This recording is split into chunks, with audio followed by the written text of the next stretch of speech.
जय हिंद दोस्तों, बहुत बहुत स्वागत है एक बार फिर से आप सभी का बीए सेमेस्टर वाला में। दोस्तों आज के इस क्लास में हम लोग डिस्कस करेंगे BA first year first semester के एशियंट हिस्ट्री यानी प्राचीन इतिहास के सिलेबस के बारे में, जो आप लोगों का न्यू बैच स्टार्ट हो गया है एग्ज़ाम 2024-25 के लिए।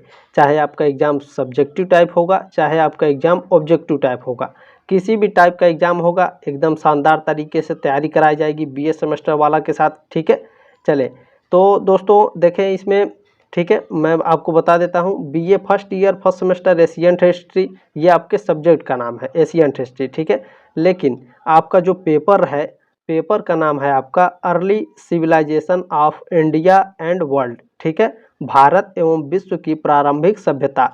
ये आपको जो एडमिट कार्ड मिलेगा, ये आपके पेपर का नाम लिखा रहेगा। ठीक है, एडमिट कार्ड पर ये जो नाम लिखा है early civilization of India and world, ये आपके एडमिट कार्ड पर लिखा मिलेगा जब आपका एग्ज़ाम शुरू होगा। ठीक है, चले सिलेबस है आपका भैया 2024-25। इसमें टोटल आपको 8 यूनिट पढ़ने हैं। ठीक है, 8 यूनिट में आपको क्या क्या पढ़ने हैं, बिल्कुल भी आपको चिंता करने की आवश्यकता नहीं है।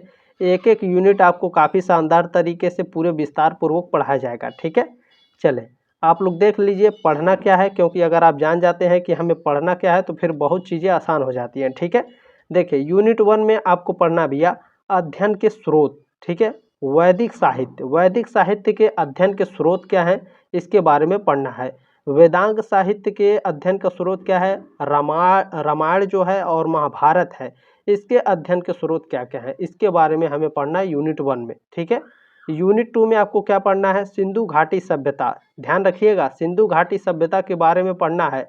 सिंधु घाटी सभ्यता का विस्तार कैसे हुआ है, सिंधु घाटी सभ्यता की विशेषताएं क्या हैं। विशेषताएं में आपके सामाजिक विशेषताएं हैं, धार्मिक प्रकृति की विशेषताएं हैं, वैश्विक संपर्क कैसा रहा सिंधु घाटी सभ्यता का, यानी व्यापार कैसा होता था। ठीक है, ठीक है, ध्यान रखेंगे व्यापार कैसा होता था, उसका वाणिज्यिक, और सिंधु घाटी सभ्यता का पतन कैसे हो गया भैया, ये सभी आपको यूनिट 2 में पढ़ना है। ठीक है, चले अब यूनिट 3 में आपको क्या पढ़ना है, ध्यान रखेंगे यूनिट 3 में आपको पढ़ना है वैदिक संस्कृति।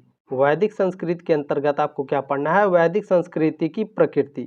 हमारी जो वैदिक संस्कृति है, वैदिक संस्कृति की प्रकृति कैसी है इसके बारे में आपको पढ़ना है। ठीक है, आर्यों का सामाजिक संगठन, वैदिक संस्कृति के अंदर आर्यों का सामाजिक संगठन कैसा था उसके बारे में डिस्कस करना है। ठीक है, अच्छा उसके बाद क्या है, आर्थिक व धार्मिक जीवन। वैदिक संस्कृति में आर्थिक स्थिति कैसी होती थी, धार्मिक जीवन कैसा होता था, इसके बारे में हमें वैदिक संस्कृति में पढ़ना है। ठीक है, वैदिक और सिंधु सभ्यता में संगठन। ठीक है, वैदिक संस्कृति जो है और सिंधु सभ्यता है, इसके बीच में संगठन कैसा था इसके बारे में पढ़ना है। ठीक है, अच्छा यूनिट 4 में क्या पढ़ना है सर, तो यूनिट 4 में आपको पढ़ना है महाकाव्य युगीन संस्कृति, सामाजिक संगठन, नैतिक व धार्मिक आदर्श। ठीक है, महाकाव्य युगीन संस्कृति में सामाजिक संगठन कैसी थी, नैतिक व धार्मिक आदर्श उनके कैसे थे। ठीक है, ये यूनिट 4 में पढ़ना है।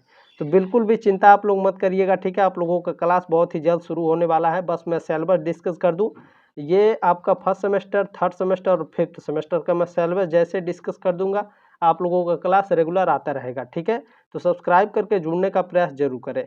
और जो पर्सनली जो दीनदयाल उपाध्याय गोरखपुर विश्वविद्यालय है भैया, वो ध्यान रखेंगे इस बार इनका जो एग्ज़ाम है, ठीक है, डीडीयू यूनिवर्सिटी का, ध्यान रखेंगे आप लोगों का जो एग्ज़ाम है वो सब्जेक्टिव टाइप होगा। ठीक है, ऑब्जेक्टिव नहीं होगा। तो लिखित एग्ज़ाम होने वाला है, तो बहुत ध्यानपूर्वक पढ़िएगा। ठीक है, चले 5वें यूनिट में आपको क्या पढ़ना है, साहित्यिक एवं पुरातात्विक साक्ष्य के स्रोत। साहित्यिक एवं पुरातात्विक साक्ष्य के स्रोत पढ़ना है। विश्व में नदी घाटी सभ्यताओं का विकास कैसे हुआ इसके बारे में पढ़ना है। ठीक है, यूनिट 6 में आपको क्या पढ़ना है, मेसोपोटामिया की सभ्यता।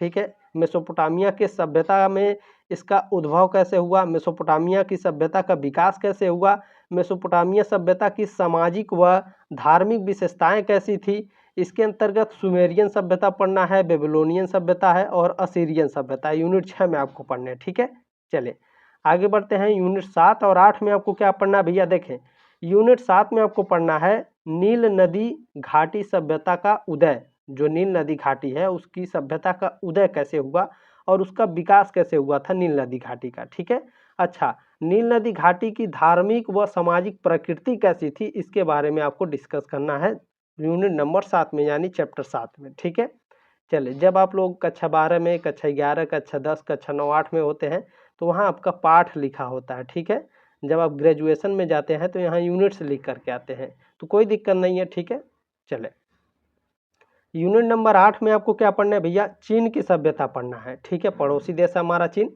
चीन की सभ्यता में चीन के जो सभ्यता है उसका उद्भव कैसे हुआ, चीन की सभ्यता का विकास कैसे हुआ, ठीक है, चीन की क्या क्या प्रमुख विशेषताएं हैं, इसके बारे में पढ़ना है, चीन के बारे में। ठीक है, ये यूनिट नंबर 8 में पढ़ना है।